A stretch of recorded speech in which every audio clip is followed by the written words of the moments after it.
On today's show, the Cavs have made their first big move of the offseason, and it's locking down Donovan Mitchell for the long term. We will talk about this massive contract extension and what it means on this edition of Locked On Cavs.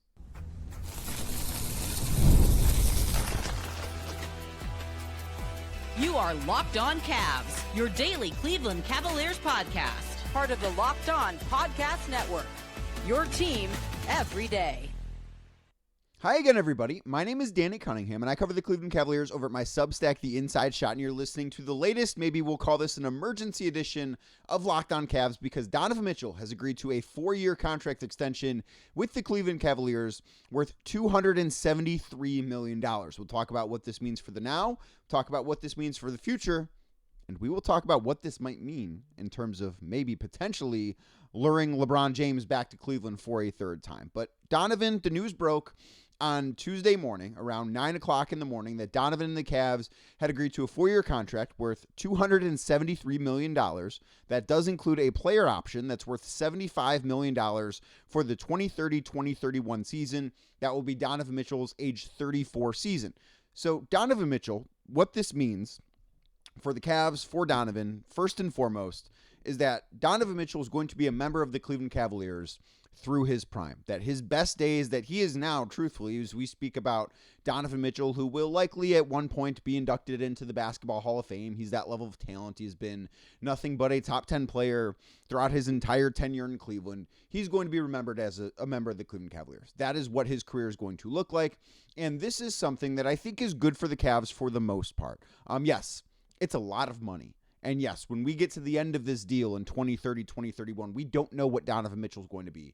But I think right now, Donovan Mitchell is worth this money. Because as I mentioned, while he's not a flawless player, Donovan, since he arrived from Utah a few years back, and it has been, we're at the point now where we are approaching, Donovan has spent more time in Cleveland than in Utah during his career. But since he arrived in Cleveland, Donovan has been a top 10 player the entire time. He has been a first or second team All-NBA member in 3 of the 4 years. The 1 year that he was not eligible because he did not reach the 65 games played. But he is going to, and I have felt this way, that Donovan has been the second best player in Cavs history behind LeBron. But this deal all but ensures that that's going to be the case, that is how he's going to be remembered, that he will be the second best player to ever lace him up in the wine and gold behind LeBron James.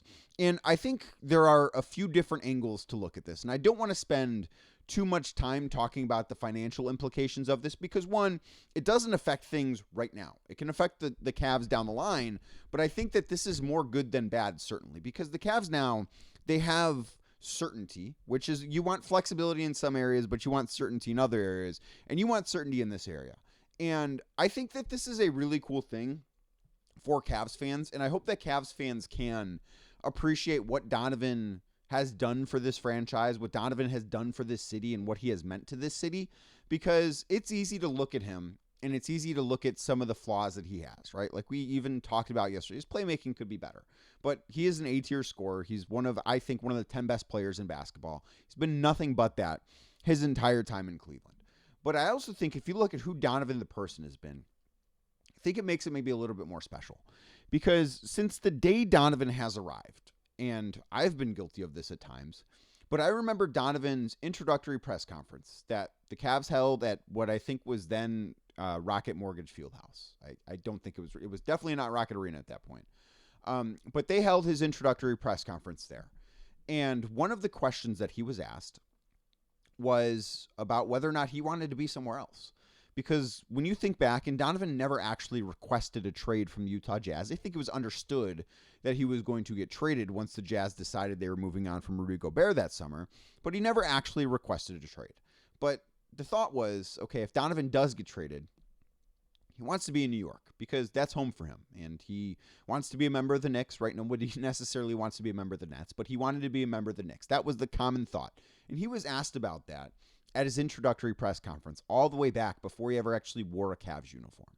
And he answered that properly. And like he took, I think, maybe more of a political answer, but he was all in on Cleveland at the time being. And then I think you would kind of see where things would go from there once we actually saw him play for the Cavs. And that first year was obviously really good, and it ended in the Cavs losing in the first round to the New York Knicks. It didn't end the way that the regular season went, but that regular season was unquestionably a successful one. That second year was really rocky, and I think that there was some concern from some people, maybe more so in the fan base. I don't think there was organizational concern, but there was some concern that, hey, maybe Donovan needs to be traded this summer because he might not be all in on the Cavs. He might not want to sign an extension in Cleveland.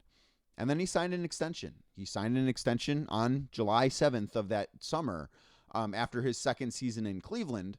And he backed up his words. He wanted to be here. And since then, he's done nothing but talk about how much he loves Cleveland, how much he loves it here in Cleveland. And I think it's special. And I think it is rare, too. When you look at the history of this organization, when you look at the history of small market teams in basketball, it can be a challenge. It's hard to find top 10 players in the league, right? There's only 10 of them. And maybe there are like 15 guys that we consider to be top 10 caliber player. Donovan Mitchell is obviously on that list. But it can be hard to find those guys. Those guys are not easy to obtain. The Cavs have one. And I think what's even more important than that is the Cavs have one that wants to be in Cleveland. Because Donovan has said all the right things over and over and over again. He's very good with the media. He does those things correctly. And those words, they only matter if your actions back them up. And repeatedly, routinely, Donovan's actions have backed up his words. You know, I asked him after the Cavs were eliminated in Game 4 when they were swept in the Eastern Conference Finals. I asked Donovan about his contract, knowing that he was eligible for an extension this summer. And I did not know at that time whether or not he would sign this extension. I do think that there are some people surprised that Donovan chose to sign this now. And we'll talk about that coming up in segment number 2. But I asked Donovan about his contract. And he talked about how much he loved it here. And he talked about, there's going to be noise. Like, the noise is going to be what it is. There's going to be narratives out there. People are going to talk. But he loves it in Cleveland. And at every chance that he has had, he has spoke glowingly about this organization, about this city, about this situation. And it's one thing to say those words, but every time he's been up for a contract extension, it hasn't been something that's been complicated. You go back a couple of years ago, I know it wasn't necessarily announced right away, but that contract extension, that was not a stressful moment for the Cavs. That contract extension was one that everybody knew for a few days before it was officially like pen put to paper that Donovan Mitchell was going to be in Cleveland for the long term. When that news came out, I don't think anybody was surprised. I think we were maybe surprised that it took until July 7th of that summer for it to be announced. I think this contract extension, the timing of it might be a little bit more surprising. And again, we'll get into that coming up in segment number 2. But Donovan Mitchell's commitment to Cleveland, I think, is the best part of this. Because the Cavs have a top 10 player in basketball. And I don't know how long Donovan's going to be a top 10 player in basketball. Maybe it's 2 more years. Maybe it's 3 more years. Maybe it's the entirety of this contract extension. I don't know what that's going to look like. But I know for the here and now, they have a top 10 player in basketball. And I think that I think that this contract is, I don't want to call a no-brainer, because there are some things that I think are important to talk about, and we will do that. But it is one that solidifies that the Cavs are all in on this era, that the Cavs are all in on right now winning a championship. And that is an important thing to have organizationally, because they're committed to Donovan. They're committed to Evan Mobley. Now, I know James Harden still is an unrestricted free agent. That is a situation that I do believe will take care of itself in time. I don't think James is leaving. He's not leaving. Like, he will agree to a new deal. It just depends on what else the Cavs do this summer. But I do think that this is a move that can set the stage for potentially what the rest of the summer looks like for the Cleveland Cavaliers. Because they can tell people, and when I say people, I think you know who I'm talking about. They can tell people that they are as committed to winning a title right now as anybody else in the league. They're going to be very expensive again this upcoming season. They're not going to be as expensive as they were this past season, but they're going to be a very expensive team again this upcoming season. They're all in on winning right now. The Cavs are all in on right now. And that is one of the things that this Donovan Mitchell contract says, is that right now they're going to do everything possible that it takes to win. And Donovan Mitchell signing this year instead of next year, which could have been the case, I think is a big deal for the Cavaliers. And I'll tell you why next right here on Locked On Cavs. But first, today's show is brought to you by BetterHelp. We talk about mental health more openly now than we have before, but asking for help, it can still feel like a challenge, and BetterHelp's latest research does confirm that. BetterHelp's 2026 State of Stigma report surveyed 2,000 Americans and revealed that 85% of Americans believe getting support is wise, yet 74% say society discourages people from doing so. That disconnect, it's interesting. Most people believe support is a good thing, and it is a good thing, but actually taking the step can still be difficult. It can still be tough to do. So it's worth asking, what helps make that conversation feel more normal and more encouraged? BetterHelp is the world's largest online therapy platform with over 30,000 therapists globally and has more than 6 million people connect with support. Through a short questionnaire, BetterHelp does the initial match so people can focus on their therapy goals. And if the match isn't right, users can switch to a different therapist from tailored recommendations.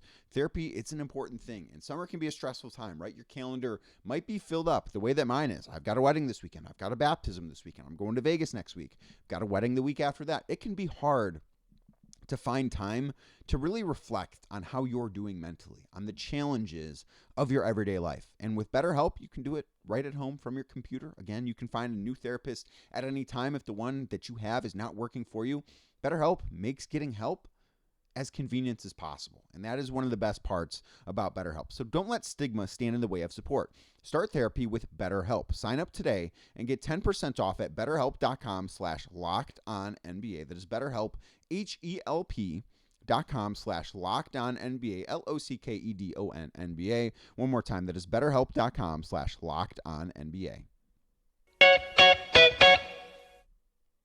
Thank you again for making this edition of Locked On Cavs your first watch or listen, maybe your second watch or listen of the day. Hope you checked out the normal Tuesday morning edition of Locked On Cavs. I'm recording this at 10:15 on Tuesday morning, so you may have already heard one episode, and now you are getting a second episode of Locked On Cavs because the Cavs and Donovan Mitchell, of course, have agreed to a contract extension. Now, I do think that Donovan signing the extension this year is a sign of trust in the organization, and I think it's actually a big favor to the Cavs, too. So Mitchell could have not done this. And I think a lot of people around the league expected Donovan to maybe not do this. Because had Donovan waited for next year, which he could have done, he could have waited for next season to arrive or next summer to arrive. And that necessarily wouldn't have been a referendum on how he feels about Cleveland or how he feels about the Cavaliers. But from a business standpoint, Donovan waiting a year could have made sense for him. Had he waited a year, that contract extension could have been 5 years instead of 4 years. And that fifth and final year would have been worth $80 million. And yes, Donovan's player option for, I believe it is $75 million in the 2030-2031 season is a hefty one. Obviously, that's not as hefty as a player option for $80 million would have been had he waited a summer. But it's not just that. It is now the Cavs can go about their business knowing that their superstar is cemented in place. And I think that matters because they go into the season and there's pressure on this team. And there's going to be pressure on this team throughout the entirety of this Donovan Mitchell contract. But what this does for them is it takes a little bit of that pressure off. Because think about what the conversation would have been like throughout this season had Donovan not signed the extension. And again, it wouldn't have necessarily said that Donovan doesn't want to be in Cleveland because you can look elsewhere. Look at the Denver Nuggets right now with Nikola Jokic. Nobody believes that Nikola Jokic is going to leave. And I'm not even saying that Donovan and Jokic are in the same conversation as player, but they're in the same situation right now as far as contracts go, or were in the same situation. And obviously now they're not because of the extension for Donovan. But Jokic is choosing not to sign an extension this summer. And nobody believes that he's leaving Denver. He has said that he wants to be a member of the Denver Nuggets for life, similar to the way that Donovan Mitchell has just openly praised Cleveland at every chance that he's given and shown love to the city and this organization and wanted to be here at every single opportunity. So he still wants to be there. But until that pen hits paper, until that extension is agreed upon, there is a bit of uncertainty. And again, it's not like it's this massive amount of uncertainty. But if things go sideways at some point for the Denver Nuggets, there are going to be people, and I'm not saying that this is going to happen, but there will be people that are like, man, can Nikola Jokic walk? Could he leave Denver? And again, there's not a great chance of that happening, But let's move that to Cleveland. Had Donovan not agreed to this extension and this season gotten off to maybe a rough start, like say the Cavaliers start this next season, which I don't expect to be the case, but let's just say hypothetically, they start this next season the way they started this last season, where they're a 500 basketball team around Christmas, and the vibes I don't think were great. What's the noise like then when Donovan is going into a player option, which he could decline and then become a free agent 12 months from now had he not agreed to this extension? I think things get dicey. I think things get stressful. I think that pressure starts to mount. And what this extension does for the Cavaliers is it's a pressure release, because now they can go through this season knowing that no matter what happens, and this doesn't change their desire to win, this doesn't change, how they're going to approach things or what they're going to do this offseason. If anything, I think it helps them.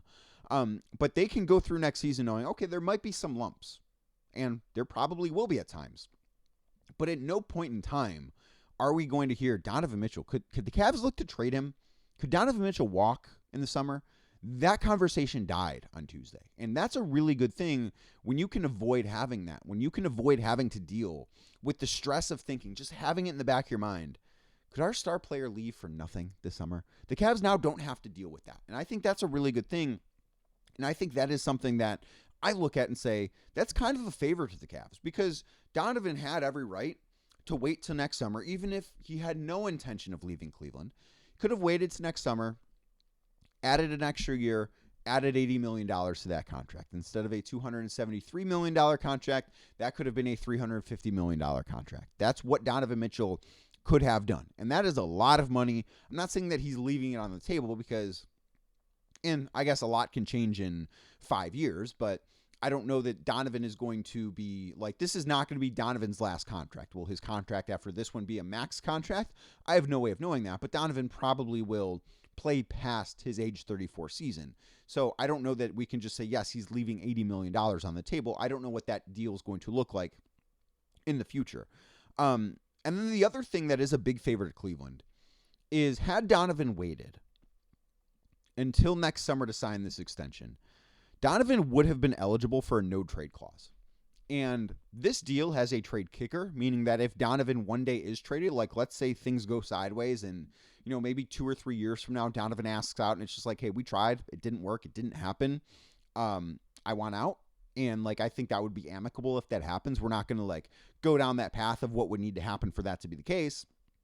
But if that is the case, if you ever get to that worst case scenario, moving Donovan Mitchell is much easier when he does not have a no-trade clause as compared to when he and only he decides where he can be traded to.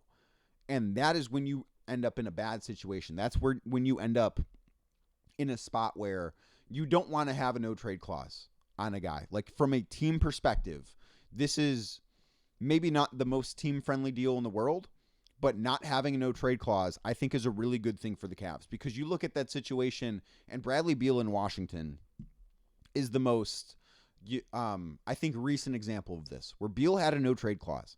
And it wasn't because Bradley Beal is a bad basketball player. Obviously, he's not what he once was, and he's dealt with a number of injuries, and he's probably going to be somewhere on a minimum contract. My guess would be Miami this year. But Washington couldn't move him. And then ultimately when they did move him, it was for horrible value. Not because Bradley Beal wasn't good at basketball. It's because Bradley Beal decided, I only want to go to Phoenix or Miami. So he ends up in Phoenix, and he doesn't waive that no-trade clause. And then part of the reason why the Suns unraveled is because Bradley Beal was not a good fit there, because they were a team that, I have talked about how you need cohesion in addition to talent, and that Phoenix team had a lot of talent. They did not necessarily have cohesion, which does matter a lot. But the Suns couldn't trade Bradley Beal and ended up having to waive and stretch him because he had a no-trade clause, and he's like, I like it in Phoenix. Phoenix is pretty nice. And why wouldn't you like it in Phoenix? Phoenix is pretty nice. I like Phoenix a lot. But Bradley Beal didn't want to leave Phoenix is kind of the point that I'm getting at here. And not having a no-trade clause on this Donovan Mitchell contract, I do think is a win for the Cavaliers. So I think that this deal, while it's not it's maybe not the most team-friendly deal for the Cavaliers, I think that there are things that you look at and say, Donovan did the Cavs a couple of favors. And the other thing that this contract extension says about the Cavs. It's that Donovan has trust in this organization. That Donovan trusts Kobe Altman to put together a championship roster around him in what is a very big summer. I talked on the show earlier on Tuesday. If you've listened to it already, you know what I talked about. If you've not, I would encourage you to go listen because none of that stuff is dated. It still all makes sense. But the Eastern Conference looks different. And the Cavs, I think, have gotten a little bit worse this offseason. But there is still this opportunity for them to get better. And Donovan agreeing to this contract is something that shows he's got trust in Kobe Altman to figure this out, to make this team one that is good enough to win a championship. And when I asked Donovan about his, contract extension coming up this summer, he said, I trust that we're going to figure it out. That he had all the faith in the world that this group can get there. And that, to me, like him signing this extension, backs up those words. And it also says that he has trust in ownership, that he has trust in Dan Gilbert, Grant Gilbert, that they're going to spend money to keep this team as a championship contender at every corner they can. The Cavs have not cut corners. They were the most expensive team in basketball this past season. I don't know if that's going to be true again this upcoming season, but they're going to be a very expensive basketball team. There's no doubt about that. And I think Donovan Mitchell has faith, and Cavs fans should have faith that no matter what the cost is, the Cavs are going to do everything they can, because what this extension shows, Donovan Mitchell is all in on Cleveland, and the Cavs are all in on winning a championship right now. That's something that matters. I think that's something that you do have to look at. Say, this is, if you want to read between the lines, like the marquee's going to say Donovan Mitchell, 4-year extension, $273 million. What it actually says, Donovan Mitchell believes in the Cavs. The Cavs believe in Donovan Mitchell, and the Cavs are all in on winning right now. Now, how do all of those things matter to the pursuit of LeBron James? Because that is still the biggest story this offseason. And I don't think anything the Cavs do doesn't impact their chase of the greatest player of all time. We'll talk about how this could work next right here on Locked On Cavs.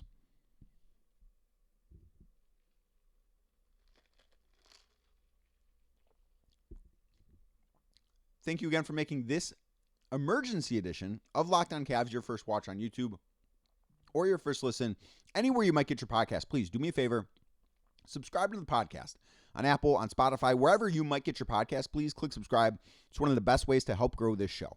And immediately, when this extension was reported, and ESPN's Shams Charania was the first one to report the extension, when this was reported, my initial thought was, and I think that a lot of people went there, was how does this impact LeBron James? How does this impact the pursuit of LeBron James to the Cleveland Cavaliers? I thought about it, and I'm sure if you're watching or listening to this, you thought about it as well, because LeBron James is the big fish out there, and he is the one that we look at. And again, I don't think LeBron solely makes the Cavs this championship contender. Like, they still have other work to do. I think that's a fair thing to think, but LeBron is the biggest piece to it. And I think that this contract extension for Donovan Mitchell does a couple of things, and I think it has to help with LeBron. Because I talked about what could be if this upcoming season were to go sideways. Like, what if the Cavs aren't as good as we expect them to be? It's not going to get contentious. Everybody's going to be 10 toes down because Donovan's going to have that contract extension. Evan Mobley is going to be in year 2 of his deal. James Harden's going to be on a new contract. Those things all matter, right? Like, that matters to keeping the train on the tracks. And I think that matters with LeBron. If he comes into a situation knowing that everything is set as it is, and a team that is, I don't want to say running it back, because obviously the Cavs are not doing that, but the core of a team that was just in the conference finals, everybody's locked in. Everybody's good to go. Everybody's here for the long haul.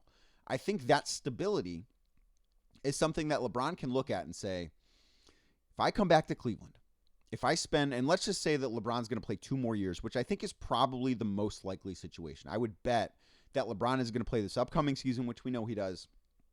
And I would bet 1 more year after that. That would put him at 25 years in the NBA. I think that's probably a good number for him. I think he can look at this and say, I know what I'm getting into to finish my career. I know that my final 2 years, if I go to Cleveland, my final 2 years, I'm going to be on teams that are good enough to compete for a championship. And that's not to say that some of those other situations can't say that as well. But I think some of those other situations are a little bit less certain. Like you look at Minnesota, and it sure seems like Anthony Edwards is going to be in Minnesota. However, he's somebody that teams across the league have their eyes on right now. He is like the next Giannis as far as will he or won't he. You look at Miami. Miami should be good, but I don't think Miami this year can offer LeBron an opportunity at a championship. I think next year they could. I don't think this year they can. We already talked about Denver, Nikola Jokic. The Warriors don't have a path to a title, and I just don't think that the Sixers are reliable because their best player in Joel Embiid, you can't count on him to be healthy when it matters. So I look at this and think this is something that helps the Cavs or should help the Cavs in the LeBron James sweepstakes, because it also shows that at the very least, they do have a plan. And I also think one thing that has mattered consistently to LeBron throughout his career, and it mattered a ton his second time in Cleveland, from 2014 to 2018. The Cavs have once again shown from an ownership standpoint that they are willing to spend money, that they're not going to cut costs, that they're going to be in a situation where they are okay spending whatever it's going to take for them to win, whatever it's going to take for them to put together a championship caliber team. They are not going to cut corners financially, because that has happened on some teams that LeBron has been on. That has not happened when LeBron has been in Cleveland.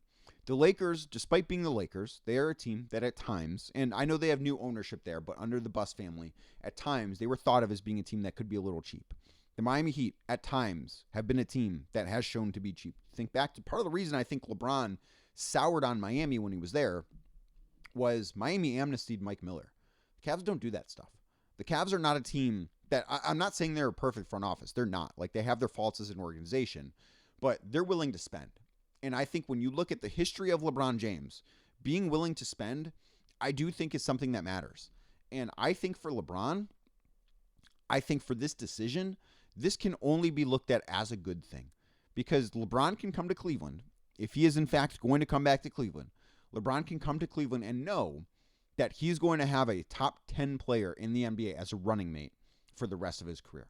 And could you say that in Miami? Sure. You could probably say that in Denver, but we don't know. Like, if things go sideways there, that team could look much different. If things go sideways in Minnesota, that thing could look much different. You can't say that in Cleveland anymore. Like, I do think that this is, if you are rooting for the Cavs to land LeBron, I think that Tuesday, at least as of 10:30 in the morning, I think it's been a good day for the possibility of that happening.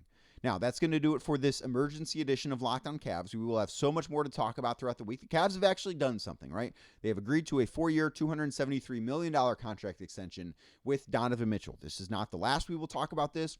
Going to try and line up a guest to talk about this in further detail as we go on, but this is obviously really big news for the Cavaliers. It is big news for Donovan Mitchell, big news across the NBA, and it could be big news as it pertains to chasing LeBron James. So as we get out of here, if you would please do me a favor on YouTube, hit the thumbs up button, click the subscribe button, and hit that notification bell if you've not done so already. And if you're listening to the show via podcast platform of your choice, click subscribe and tell a friend about Locked On Cavs as well. Help grow the show, help the show be better. I appreciate you, and I will be back a little bit later talking more about the Cleveland Cavaliers.